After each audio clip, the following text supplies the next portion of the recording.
Don't chase more until you master less. Ladies and gentlemen, we live in a world that glorifies more money, more success, more followers, more opportunities. And somewhere along the way, we've convinced ourselves that more is always the answer. But here's the truth. Chasing more without mastering less is like pouring water into a leaking bucket. It looks full for a moment, but eventually it all seeps out. Think about it. Before you add weight to the barbell, you must master the form. Before you write a book, you must learn how to write a single page well. Before a musician plays a symphony, they master a single note. Yet most of us, in our impatience, want the symphony before the note. The danger of chasing more too soon is not just failure, it's wasted energy. It spreads us thin, weakens our focus, and creates the illusion of progress without the substance of mastery. And mastery, my friends, is not glamorous. It is repetitive. It is disciplined. It is often boring. But it is in that repetition, in that deliberate narrowing of focus, that greatness is born. We admire people at the top of their game, but we forget that the top was built on years of practicing the basics. A basketball player doesn't become great because they shoot from half court. They become great because they've shot the free throw 10,000 times. A speaker doesn't inspire because they memorized more words. They inspire because they mastered silence, pauses, and presence. Mastery is subtraction before it is addition. It is about asking, what can I focus on so deeply that it becomes second nature? What one skill, what one discipline, what one habit, if mastered, would change everything else? Chasing more without mastery leads to burnout. But chasing mastery even in less leads to freedom. Because once you own the fundamentals, more becomes easier, faster, and more sustainable. So the question is not, how much more can I take on? The question is, what have I truly mastered? Don't run toward the next thing until you've honored the current thing. Don't seek expansion until you've built the foundation. Don't chase more until you master less. Mastery before expansion is one of those principles that sounds simple, yet it's the very thing most people skip in their pursuit of progress. We live in a culture that rewards speed, urgency, and constant growth. It feels exciting to say yes to more, to take on new projects, to expand into new opportunities. It makes us feel like we're moving forward, but forward isn't always progress. Without mastery, expansion is fragile, hollow, and short-lived. Think about the way a tree grows. It doesn't start by stretching its branches wide in every direction. First, it sends roots deep into the soil. The stronger the roots, the higher the tree can rise. The deeper the foundation, the more storms it can endure. And yet most people want to be the tree with branches everywhere, reaching as far as possible, forgetting that without roots, one strong wind is enough to bring it all down. When we take on more without first mastering less, we set ourselves up for imbalance. We spread ourselves thin across too many things, none of which we fully understand, none of which we fully control. It's like spinning 10 plates on sticks without learning how to keep even one plate spinning properly. At first it looks impressive, but eventually, one by one, they all come crashing down. Mastery before expansion isn't just about being good at something, it's about building the kind of stability that allows growth to last. Look at the greatest performers in any field. Athletes, artists, leaders, entrepreneurs, they didn't rush to expand into everything at once. They started with less, and they mastered it. Michael Jordan didn't begin by being great at endorsements, business, or branding. He began by mastering the fundamentals of basketball footwork, balance, discipline, defense, shooting. Once he had mastered those, expansion became natural. The same is true in business. A company that tries to launch into 10 markets before dominating one will quickly crumble. But a company that masters one niche, one product, one service, creates the leverage to expand successfully later. The principle of mastery before expansion also applies to our personal lives. Many people want more income, more opportunities, more recognition, but they haven't mastered the basics of managing what they already have. If someone cannot manage 100 with discipline, they won't suddenly become responsible with 100,000. If someone cannot handle their current schedule with balance, taking on more responsibilities will only create more chaos. The foundation must come first, otherwise the expansion is an illusion. And here's the catch. Mastery is not glamorous. It's not shiny. It's not exciting in the beginning. Mastery looks like repetition.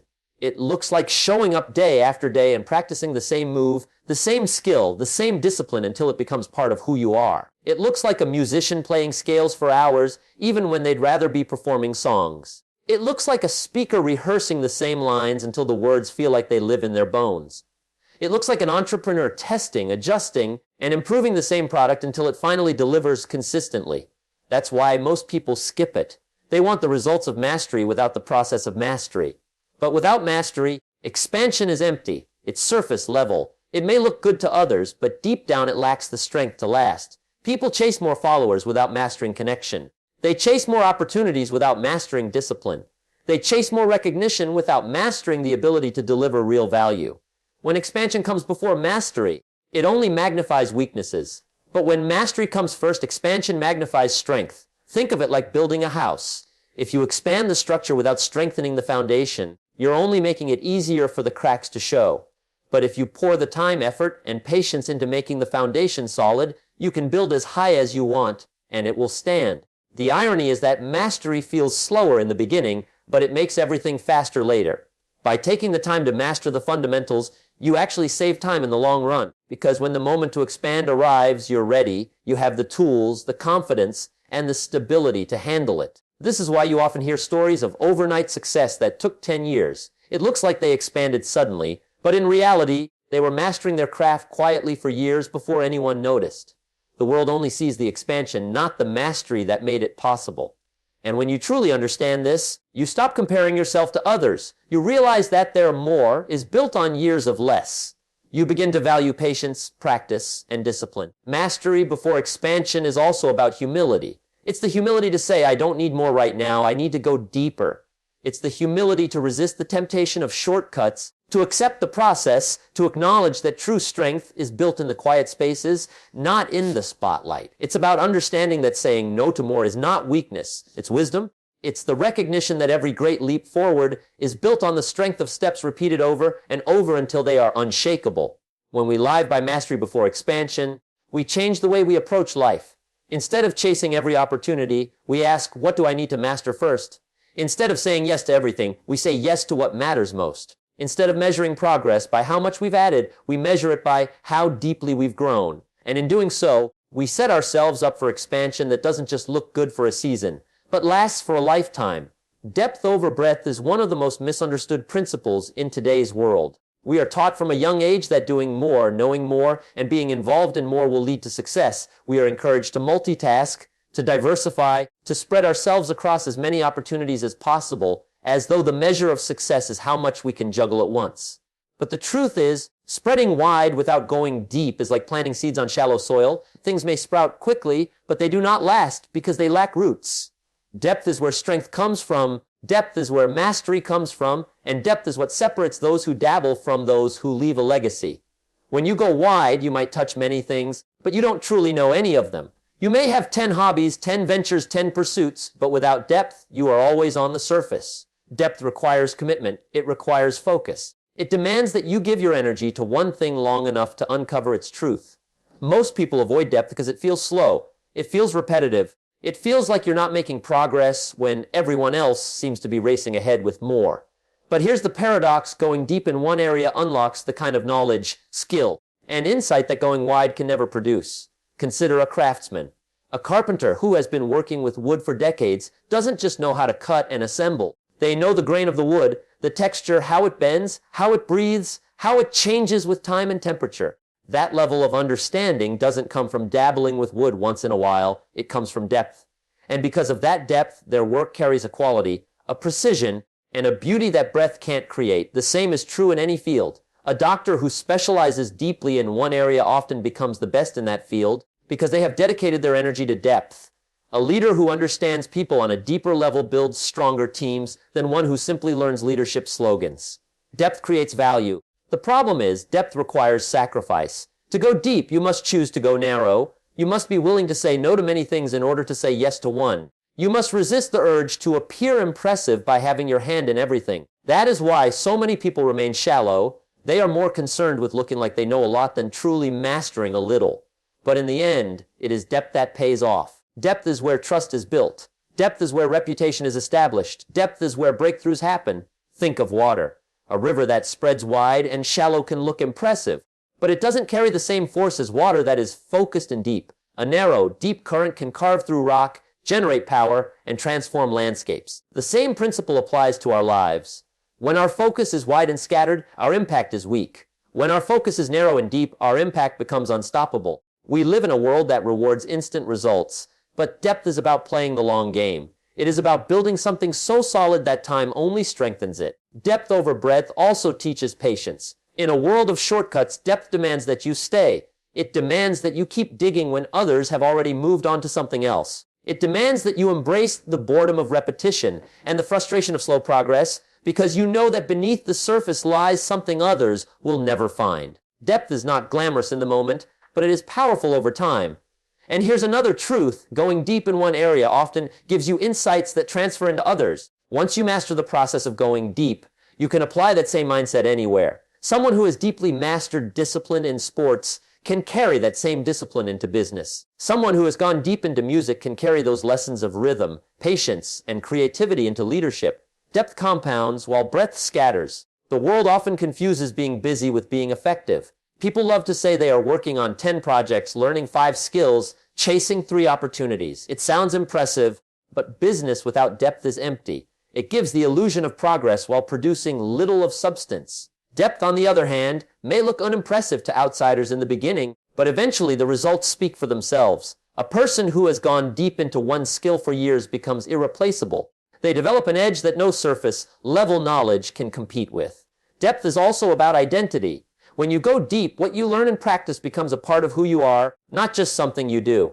A writer who has written every day for 10 years is not just someone who writes, they become a writer in essence. A leader who is deeply invested in understanding people is not just someone with a title, they become a leader in spirit. That transformation only happens through depth. The temptation to go wide is strong, especially today when opportunities are everywhere and distractions are constant. Social media convinces us that we need to be everything at once. We need to know everything, do everything, have everything. But what if true fulfillment isn't in doing more, but in going deeper with less? What if the greatest satisfaction comes not from touching everything lightly, but from diving fully into something and owning it?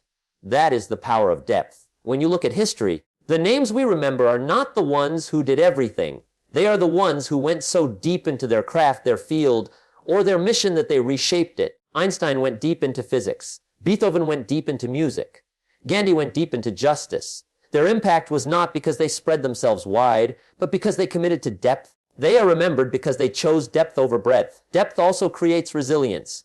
When you are shallow in many areas, setbacks can easily shake you because you have no foundation to stand on. But when you go deep in one area, you build roots. Challenges may come, storms may rage, but you remain grounded because your depth gives you strength. It is not the person who dabbles in everything who weathers storms. It is the person who has gone deep in something that matters. So much of the dissatisfaction people feel today comes from living wide but shallow lives. They touch everything but feel mastery of nothing. They stay busy but never fulfilled. They spread themselves across too many things, hoping to find meaning, but meaning isn't found in more. Meaning is found in depth. It's found in the moments when you decide to stay, when you decide to commit, when you decide to go deeper instead of running wider. Depth transforms not only your work but your character. Depth sharpens you, molds you, and shapes you into someone who is not just chasing life, but living it with purpose. Repetition builds excellence, yet most people underestimate the power of doing something over and over again until it becomes ingrained. We live in a culture addicted to novelty. We want new strategies, new tools, new shortcuts, because repetition feels boring, it feels ordinary, and it feels slow. But excellence does not come from variety, it comes from consistency. The person who commits to repetition, even when it feels dull, discovers a level of mastery that those chasing novelty will never reach. Repetition is not about doing the same thing without thought. It is about doing the same thing with intention, awareness, and the desire to refine every detail. Excellence is never an accident. It is built through deliberate practice repeated countless times. Think of an athlete. A basketball player doesn't take 1,000 shots in practice because they enjoy the monotony. They do it because they know that when the pressure is on, their body will not rise to the level of their ambition, it will fall to the level of their training. That level of training only comes from repetition. Each shot, each drill, each moment of practice is a brick in the foundation of excellence. By repeating the basics over and over, they create instincts. When the game is on the line, they don't have to think, they just act, because repetition has wired the skill into their very muscle memory. Repetition builds habits, and habits shape destiny. Excellence is not the result of one big action, but the accumulation of small actions done consistently.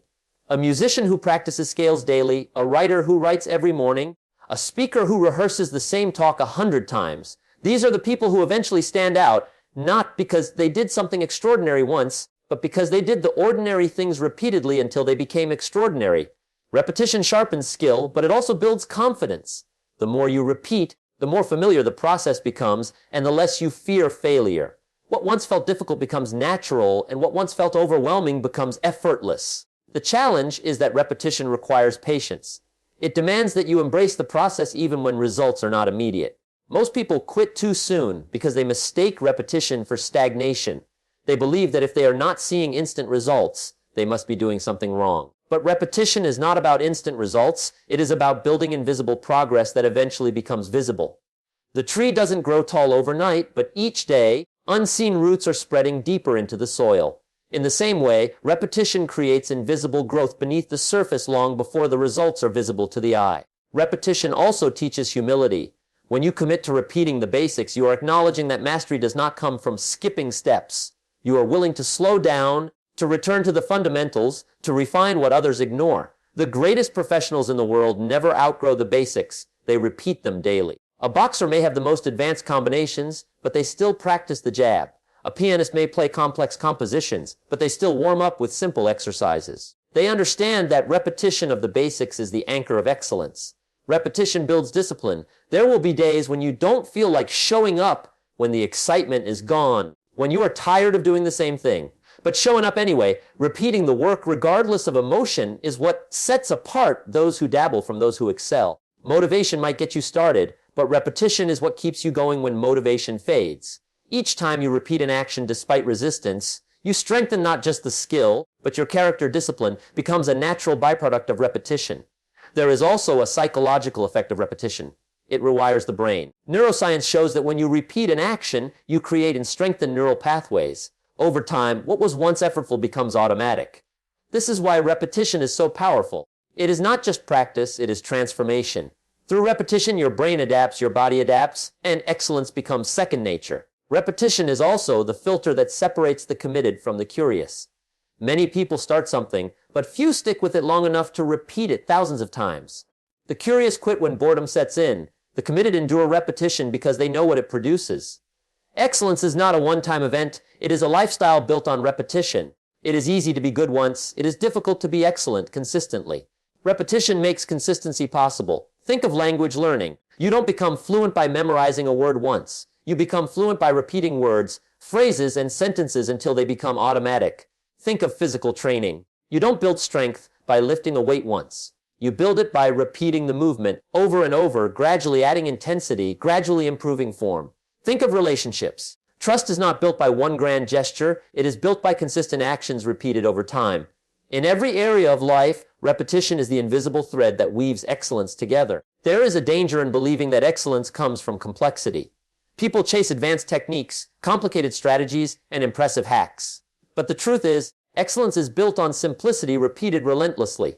The master is not the one who knows the most tricks, but the one who has repeated the fundamentals so deeply that they execute them flawlessly. Simplicity multiplied by repetition produces brilliance. Repetition also builds resilience. When you repeat something enough, you learn to push through failure. Every repetition is not perfect, and that is the point. Each attempt teaches you something. Each mistake refines your understanding. Repetition normalizes failure and turns it into feedback. Instead of fearing mistakes, you embrace them as part of the process. Over time, this resilience becomes just as valuable as the skill itself. Repetition creates momentum.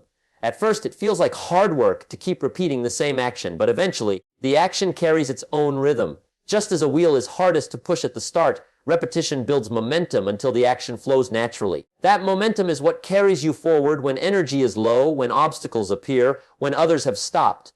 Momentum born of repetition is a force that sustains long-term excellence. It is worth remembering that repetition is not about blind routine. It is about mindful practice. Simply going through the motions without intention will not produce excellence. Excellence comes when repetition is paired with reflection. Each repetition is an opportunity to refine, to adjust, to improve. The difference between mediocrity and mastery is whether you use repetition to repeat mistakes or to repeat improvements. Excellence is built not by careless repetition, but by intentional repetition. In the end, repetition is the great equalizer. Talent may give someone a head start, but without repetition, talent fades. Intelligence may give someone an advantage, but without repetition, intelligence remains potential. The person willing to repeat, to practice, to show up day after day, eventually surpasses those who relied only on talent or intelligence. Repetition builds not only skill, but character, resilience, and momentum. It is the hidden force behind excellence, the quiet discipline that transforms the ordinary into the extraordinary. Foundation first is a principle that sits at the core of all true growth, yet it is often overlooked because the foundation is not glamorous. People want to build the house, but they do not want to dig the ground. They want the skyscraper, but they avoid the months, even years of preparation that go into laying the concrete deep beneath the surface. The foundation is invisible, and because it is invisible, people think it doesn't matter. But the strength of what you build is only as strong as the ground beneath it. A weak foundation makes collapse inevitable, while a strong foundation allows you to rise higher than you imagined. Think about it in the simplest of terms. When a child learns to walk, they don't begin by running marathons. They start by crawling, by holding onto furniture, by wobbling a few steps before falling. Those early steps may seem small and insignificant, but they are the foundation for every movement that follows. Without mastering balance, without strengthening muscles, running would be impossible.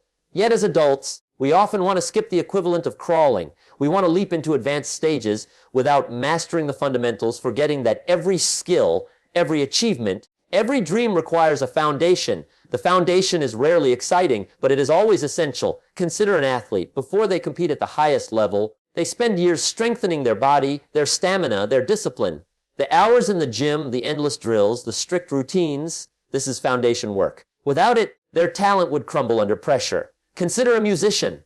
Before they ever perform on stage, they practice scales, timing, rhythm. Hours of repetitive practice become the foundation for the beauty of their music. When you admire the greatness of someone, what you are really seeing is the result of an unshakable foundation built long before the spotlight arrived. The temptation to skip the foundation comes from impatience. We want results fast. We see others ahead of us, and we believe we should already be where they are. So instead of investing time in building properly, we rush. We add more before we have mastered less. We stretch ourselves thin before we are strong enough to hold the weight. And at first, it might look like progress. You can build something quickly on weak ground. But sooner or later, the cracks appear. The stress becomes too much, the structure cannot hold. And then what you built comes crashing down, leaving you to start over from where you should have begun in the first place, the foundation. Foundation first is not just about skills, it is about character. You cannot build lasting success without integrity. You cannot build strong relationships without trust. You cannot build a meaningful life without values. These invisible qualities are part of the foundation, and without them, achievement feels empty. People often focus on the external, what can be seen, measured, and praised, while neglecting the internal. But the internal is what sustains the external. Confidence without competence collapses. Recognition without discipline fades. Opportunity without preparation slips away. The foundation of character and values is what allows achievement to endure.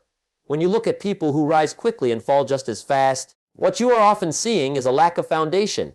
They built too high too soon. They chased the visible without securing the invisible. And the higher they climbed, the harder they fell. On the other hand, those who build carefully, deliberately, and patiently often seem slower at first, but they last longer. They are able to handle more pressure, more responsibility, more growth because their foundation is strong. Foundation first also means being willing to be unseen for a season.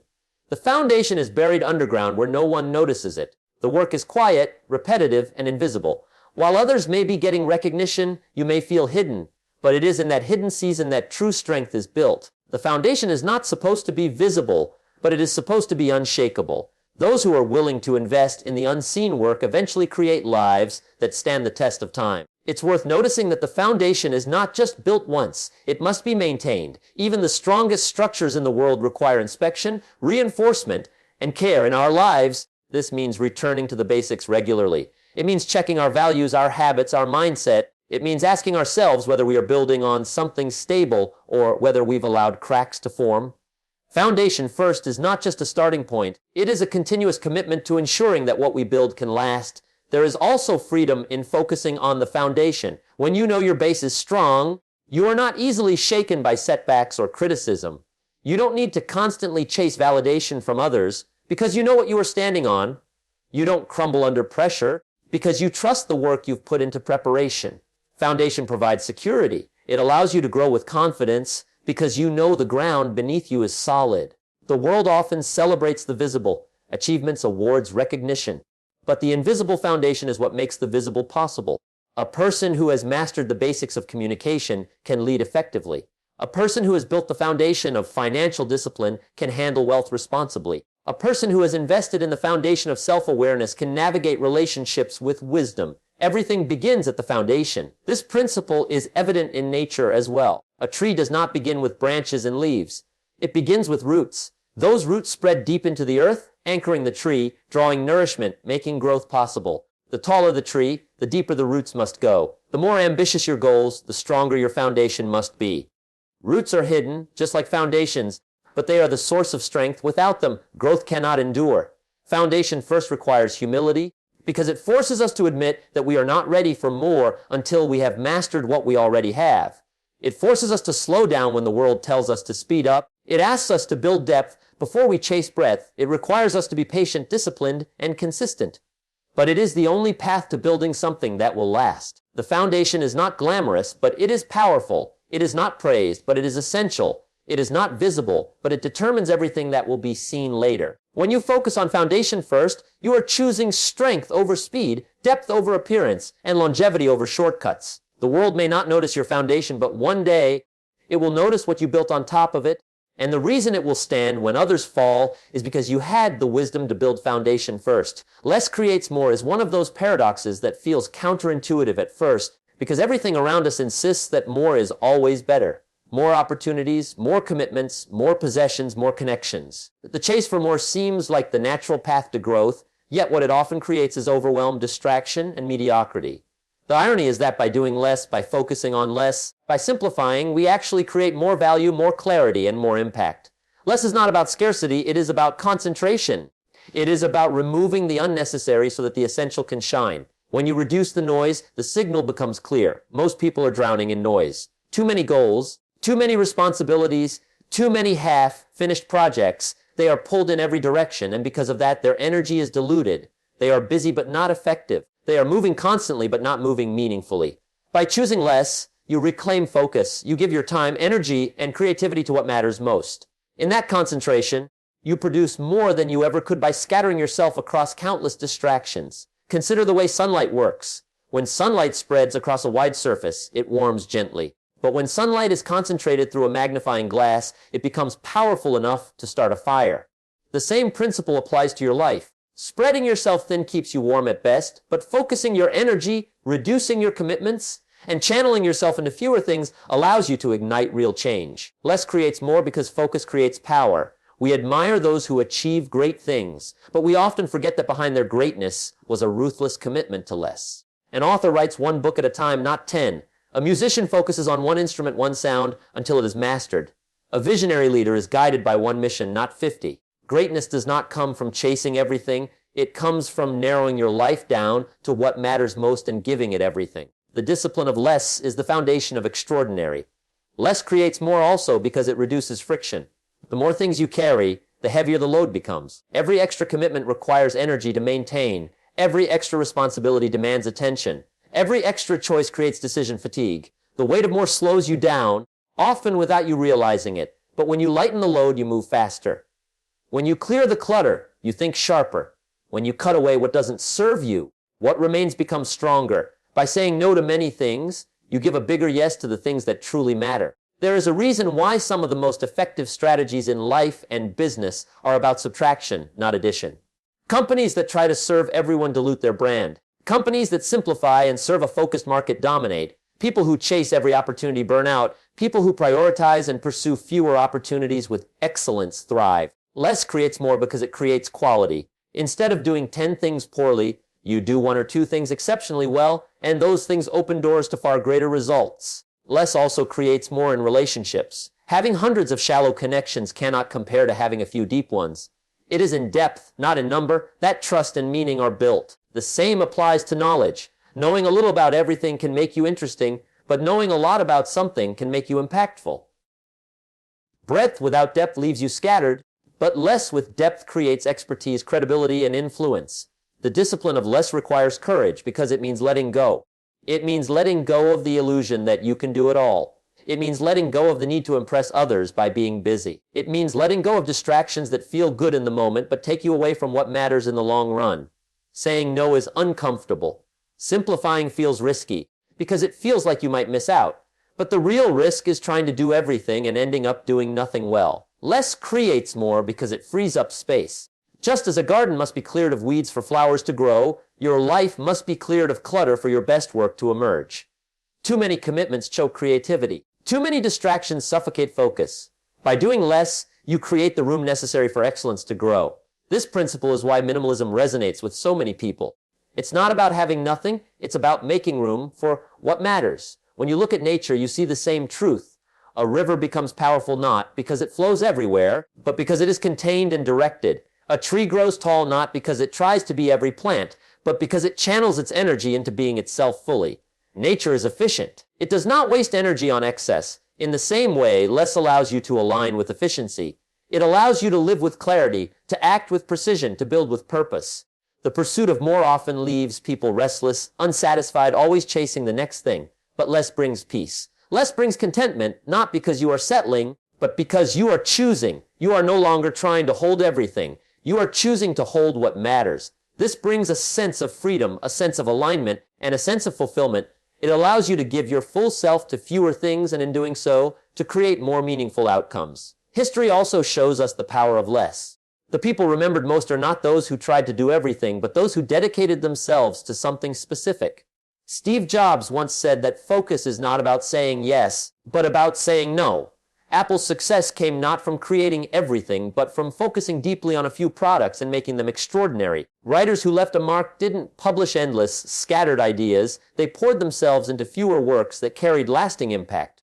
Leaders who changed the world didn't spread themselves thin. They focused on a singular because that mattered. Their less created more. Less is not about doing nothing. It is about doing what matters. It is about stripping away the excess until only the essential remains. It is about clarity, focus, and intentionality. In a world addicted to more, choosing less is an act of strength. It is the decision to build depth instead of chasing breadth, to pursue quality instead of quantity, to live with purpose instead of distraction. And when you embrace less, you discover that it always creates more peace, more focus, more impact, and more fulfillment.